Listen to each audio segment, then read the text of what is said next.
Hello, everybody, and thank you for tuning in to the Liberty Report.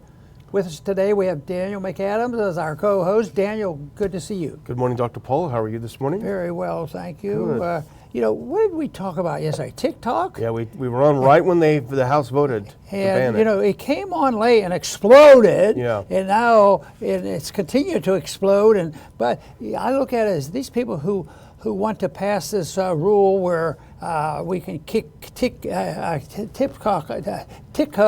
out. Yeah. They're excited like we just stopped World War III. Yeah. It would be so dangerous. National security.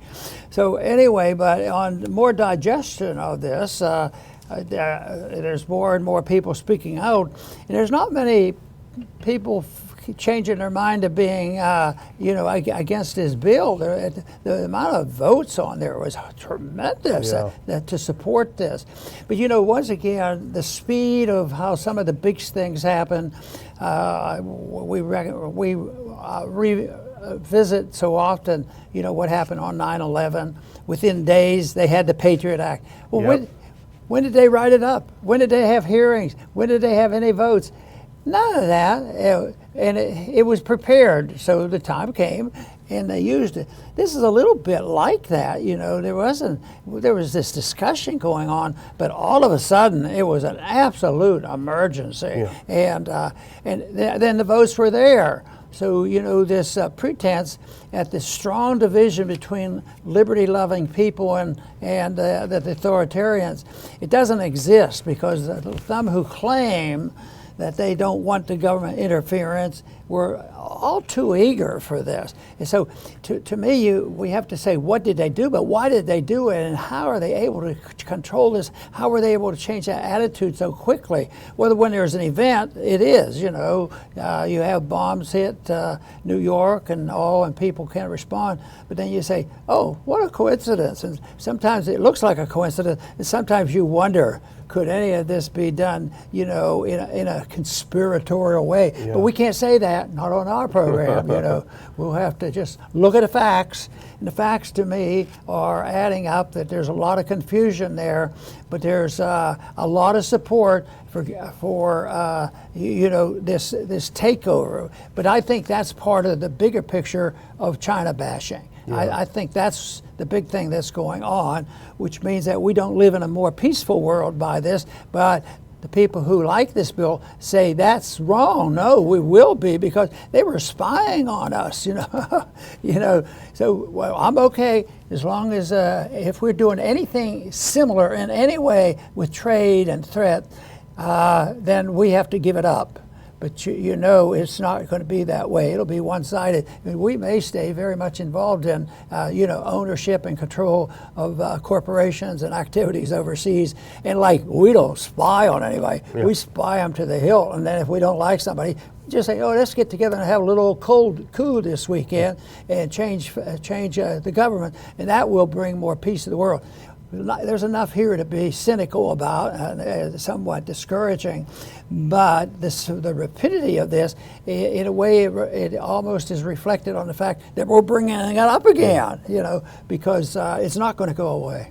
Yeah, we have a government that cannot pass the basic spending bills that it's supposed to pass. It's putting in a package because we're in danger of another shutdown. They can't do their actual job, but then when the shiny object comes through, they can move, they can turn on a dime. We got to pass this immediately. And the whole argument is absurd, that the Chinese are using TikTok to spy on Americans. I would say, to what end? I mean, what are they going to do? Little Johnny's making a TikTok video, and the Chinese are watching it. What are they going to do with it? It's absolutely absurd.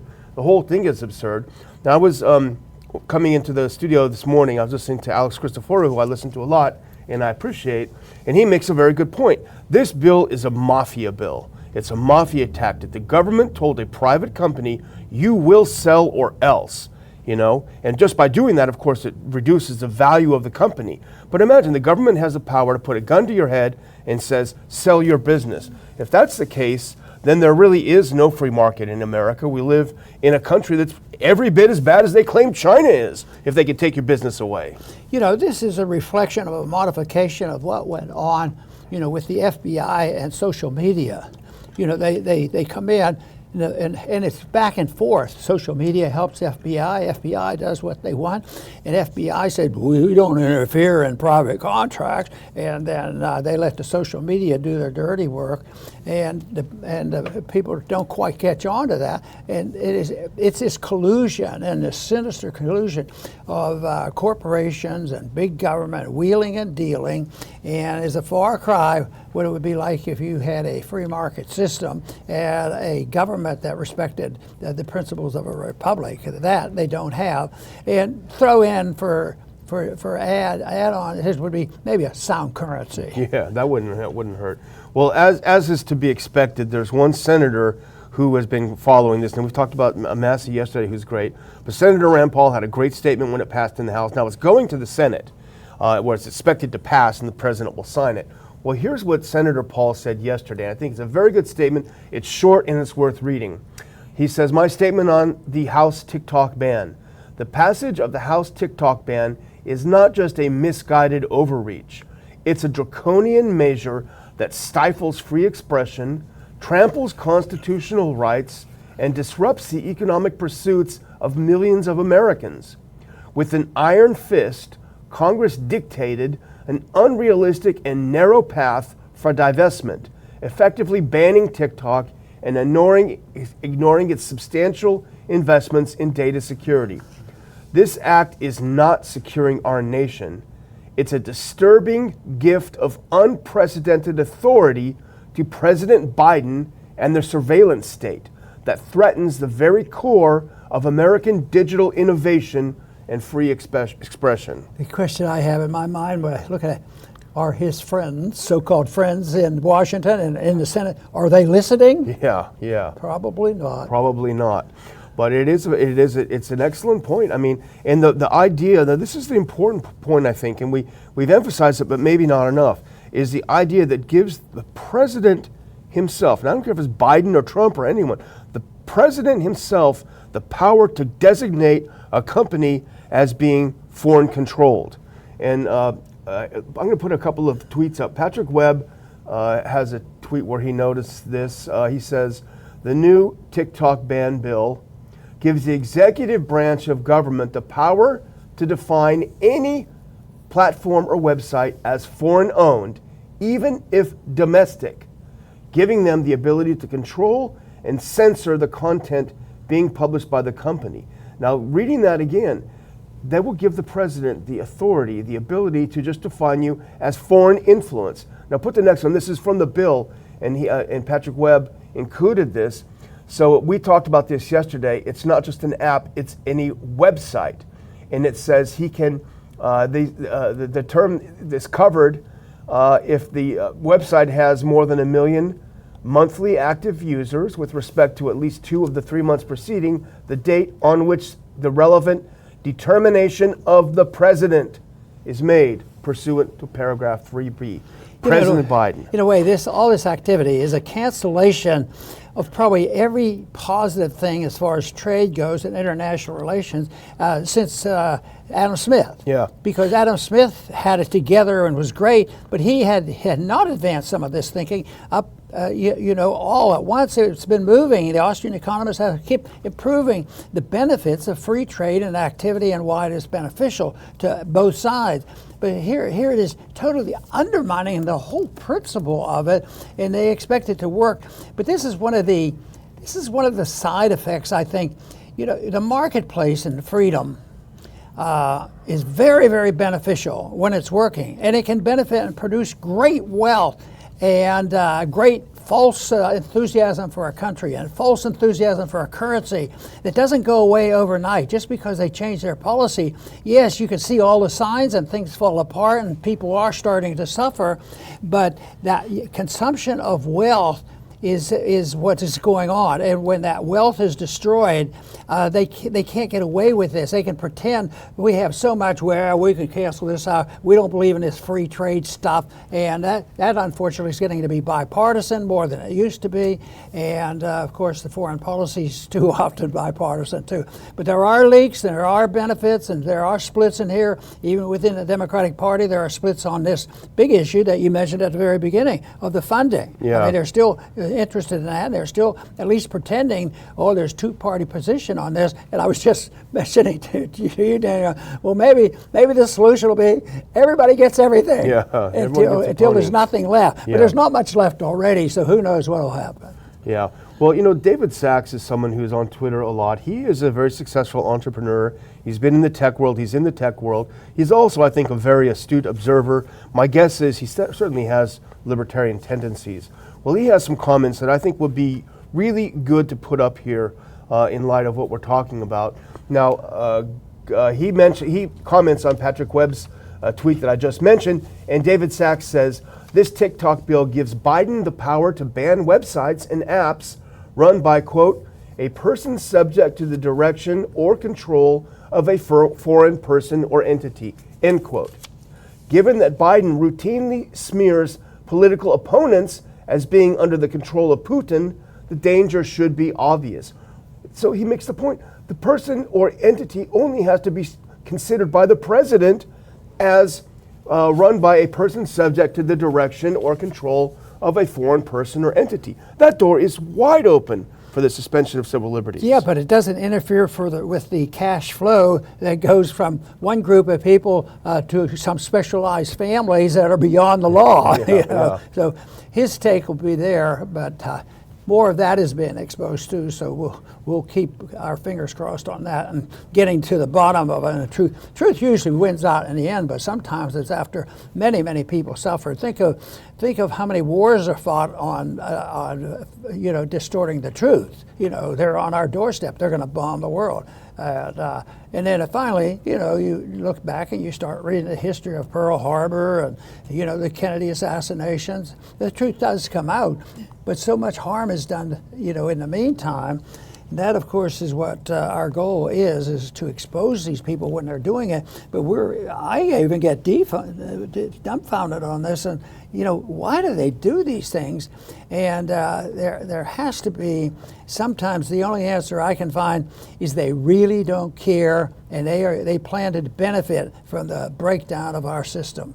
Well, speaking of planning to benefit, we just noticed before the show started that Stephen Mnuchin, who was in government under Trump, now he's coming forward and saying, hey, I wouldn't mind buying TikTok. Now that the House has made the value go into the gutter, he's going to waltz in there and make a little investment and make some money. So, there's a lot to be made. That's hard to believe. Yeah, he seems so honest. Yeah, they're such nice people.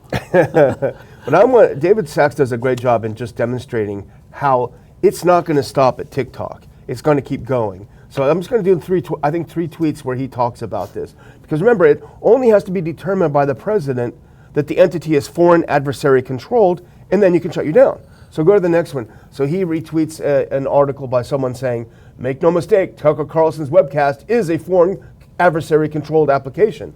And David Sachs says, Tucker Carlson's network is foreign adversary controlled. And the next one, someone criticized Elon Musk for being too close to Russia. Go to the next one quickly. And David Sachs says, well, Twitter X is foreign adversary controlled. And then go to the next one. There's J.D. Vance on Rumble, and Tim Ryan, member of our illustrious government, is mad because J.D. Vance is on Rumble, and he says he's spreading Putin's propaganda, to which David Sachs says, well, Rumble is a foreign adversary controlled company. And the last one, David Frum, mentions that Speaker Johnson does what Trump wants, and Trump does what Putin wants. David Sachs says, well, of course, Trump is foreign adversary controlled, and through him, the entire Republican Party. And the point he's making here is that they're going to make this determination on everything. It's not beyond them, because they thrive on the exertion and the ability to control things and power. They want the money, but power is very addicting too. And some concentrate more on that than the money, but the worst kind are the people who want both. To control the money as well as the control of the political system. Well, it's bad news. It's worse than I even thought, But we'll keep an eye on it. But the Senate's going to pass it, and it's going to become law, and it's going to be very destructive. I had a few more clips, but I guess we should probably move on to the next topic. Yeah, we'll go ahead. Why don't we move ahead to House Democrats? It's a similar idea, which is what I think you said it when we were talking about the show. It's about priorities. When there's a shiny object, they're going to rush and pass it. When it's something that's important that needs to get done, well, they're going to drag their feet. Well, it looks like now this is going to become a shiny object. House Democrats will attempt to force a vote on the $95 billion war bill. Now, maybe there's a component to this that we're missing out on, Dr. Paul, but I'm slightly disappointed in Representative Jim McGovern, because you worked with him a lot. Has been a good progressive. You can leave that up. But apparently he is working to do a discharge petition to get that aid bill on the floor, to get that $61 billion to Ukraine, $14 billion to Israel, a bunch of money to Taiwan for warmongering. He's going to force Johnson's hand to get it to the floor. So he's representing the position that we give more money for war and none to protect our borders? Yeah, he wants to get that bill to the floor. He wants to pass the aid bill. Without the borders. Yeah, without the border money. Yeah. And that's the, really, that's the bigger issue. If you just go out and poll a lot of people in this country and say, yeah, we should do it. That's how some of this discussion started was, yeah, we keep sending more and more. We're running out of money for Ukraine. And what are you doing about the borders? And, well, if somebody gets in there and does it, they'll say, oh, well, we need umpteen number of billions of dollars again. Yeah. But it's in motion right now. And although I do not accept this idea, because I heard at every election, I think that I can remember, this is the most important election ever. Well, it is important, and it could turn out to be a little bit more important, but the whole thing is the same old stuff. It's the bad guys that are dishonest, don't believe in truth, they don't believe really, and they don't understand the Constitution. They say, do you follow the Constitution? Do you ever how often have you ever voted for something that was not explicitly authorized in the Constitution? There's hardly anything that they pass that is not explicitly. That's why I thought a moratorium ought to be on all new stuff, and that we had elect a group of people, throw them all out, and give them 4 years to improve things only by repealing. Yeah, that's a get rid of the bad stuff. Boy, one day somebody have a grand day removing all the regulation. See, oh, that's not legislation. Yeah, it's legislation. Illegal legislation should have never been passed. That should put you in charge of that. That would take care of a lot of problems. XX. Yeah, XX. I'll X you out. So if people aren't familiar with the discharge petition, that means that if you get 218 members of the House to sign a discharge petition, because normally the Speaker controls what goes to the floor. But if you have that supermajority of members saying we need to bring this bill to the floor, then they can override the authority of the House Speaker. And because this bill will have to be passed with Democratic support, because there's not enough Republican support, because Republicans only have two extra votes in the House, that means you're going to have no problem getting this 218 to sign it. We're going to bring it to the floor, and as you pointed out earlier, Johnson supports the spending. He supports this. He just wanted to add some extra stuff so they could get some brownie points on the border stuff. So they don't oppose in principle. Yeah, and the process continues the same way. They do this and they put it up under suspension. The House, that's what Johnson's been a real expert in. Yeah. Put him up there because, we can get 2/3 of the vote, but if we had it up on the floor and had an honest debate, we don't want to expose it too much, so rush it through.